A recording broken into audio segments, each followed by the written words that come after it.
শুধু কথা হয়নি বলে কত সম্পর্ক ভেঙে গেছে। শুধু কথা হয়নি বলে কত মানুষ আমাদের থেকে দূরে চলে গেছে।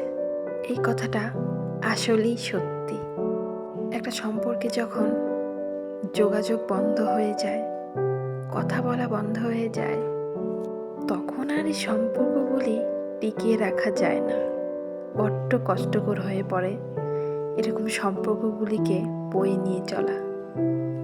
আমাদের চারপাশে এমন অনেক সম্পর্ক আছে, যদি একটাবার কথা বলা হতো তাহলে হয়তো এভাবে শেষ হয়ে যেত না।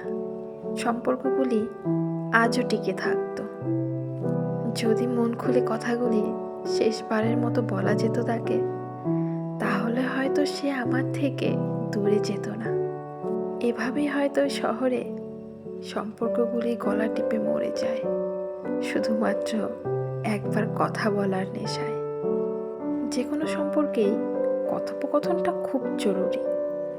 তাই নিজের সম্পর্কগুলিকে একটু সময় দিন, একটু ভালোবাসুন।